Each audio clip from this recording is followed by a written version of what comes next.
All right, so we just initialized our first Git repository. Again, that's something we do one time per project, one time per repo. But what actually happened? Where is the Git in this folder?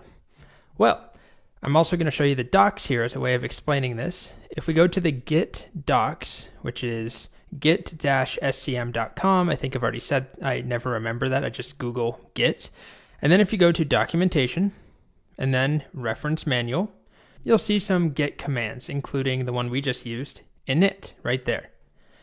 And then it tells us git init creates an empty Git repository or reinitialize an existing one, but we really care about that first part. And you'll notice this about the docs. They're very thorough and often can be kind of confusing at times. There's just so much information, and it's not necessarily displayed in the friendliest manner. Anyway, if we read the description, it says, this command creates an empty Git repo, basically a .git directory with subdirectories for blah, blah, blah, blah, blah. So it creates a directory called .git. Now, if you know anything about hidden folders and hidden files, you'll know they all start with a dot. And there is a hidden folder that we're just not seeing in this directory where I ran git init. If I type not ks, ls, I don't see anything.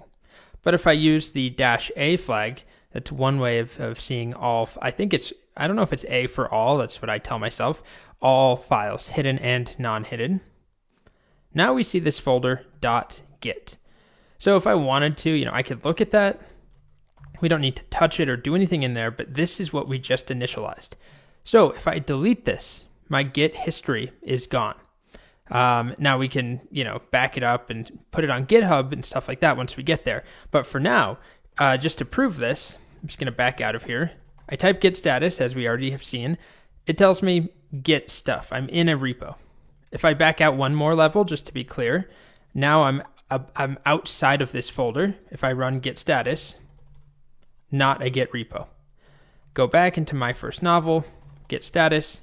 Okay, so if I remove that folder, rm-rf, you don't need to do this. This is going to delete the entire Git history for this project. If I do that, I type git status, I'm back to not being in a repository. So that .git folder is where all the Git stuff occurs. That's what holds it all. So I'm going to run git init again, it's okay here because we didn't have any history, but we would have lost a whole bunch of stuff potentially if I did have history and I deleted that directory. So there's a reason it's hidden, so you don't screw with it. So that's all I wanted to show you here. That folder will be located in every Git repository you initialize. Here's this Yelp Camp project where I have Git. This is an existing project. If I do an ls-a, there we are, .git. And if I just take a look at that, there's a lot more stuff in this .git folder than we had in our .git folder because I've been using Git on this project. Here, we just initialized this and we hadn't really done anything. Anyway, in the next video, I'm going to talk about a common problem that people run into, beginners with Git run into when they're starting out new repos, and then we'll start learning the basics of adding and committing.